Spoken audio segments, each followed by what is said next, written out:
इसलिए कि इस कॉलेज को सबसे ज्यादा डोनेशन मैंने दी है, मैंने 10 लाख।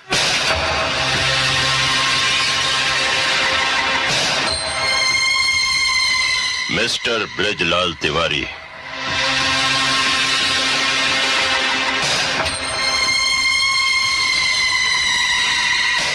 ये चेकबुक मैं तुम्हारे मुंह पर भी मार सकता था, लेकिन कीचड़ में पत्थर मारना मुझे अच्छा नहीं लगता। इसमें 10 लाख रुपए का चेक तुम्हारे नाम का है, निकाल लो। कौन है आप? नागेश्वर। नागेश्वर? नागेश्वर तो बहुत है। कौन नागेश्वर? तुम्हारे बाप कितने हैं? जबान संभाल कर बात कीजिए।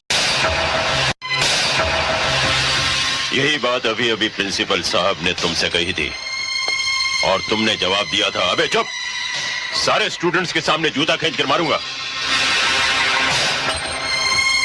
अब बताओ, तुम्हारे कितने बाप हैं?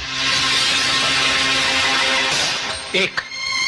उसी तरह इस इलाके में सारे बदमाशों का एक ही बाप है, नागेश्वर। ओह, तो आप हैं नागेश्वर साहब। हुजूर, नाम तो बहुत सुना था, लेकिन देखा नहीं था, इसलिए पहचान नहीं सका। मुझे माफ कर दीजिए साहब, मुझे माफ कर दीजिए। पांव पकड़ने हैं तो गुरु के पकड़ो, जिनके साथ तुमने बदतमीजी की है।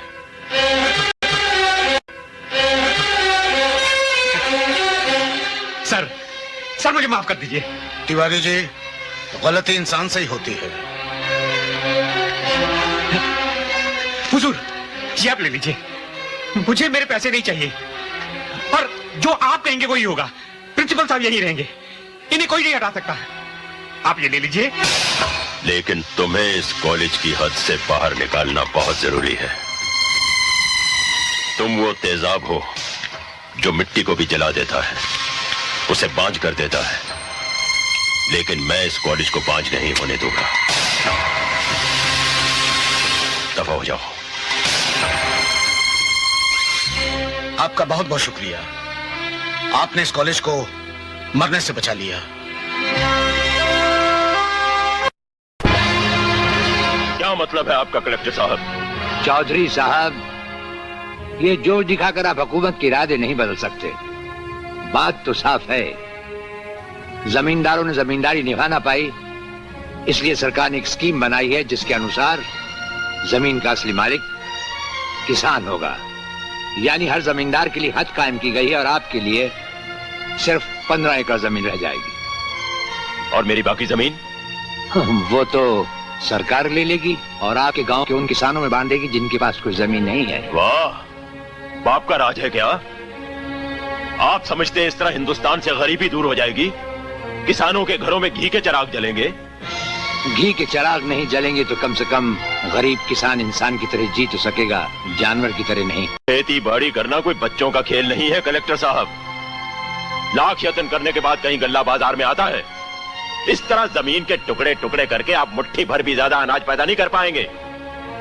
जाइए, जाकर अपनी सरकार से कहिए कि गरीब का मुकद्दर उस पर रहम करने से नहीं, बल्कि उसमें जिम्मेदारी पैदा करने से बदला जाता है। हम तुम्हारी राय लेने नहीं आए चौधरी, हम इस फार्म पर दस्तखत लेने आए हैं। आओ करो। मैंने आज तक किसी कागज पर दस्तखत नहीं किए सिवाय चेक के। बहैसियत कलेक्टर हम तुम्हें हुक्म देते हैं।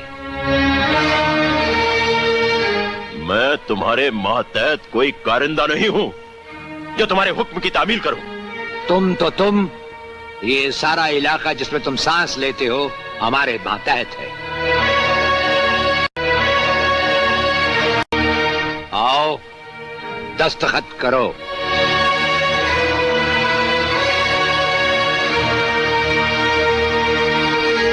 वरना हम बहैसियत कलेक्टर अपना इख्तियार इस्तेमाल करना भी जानते हैं।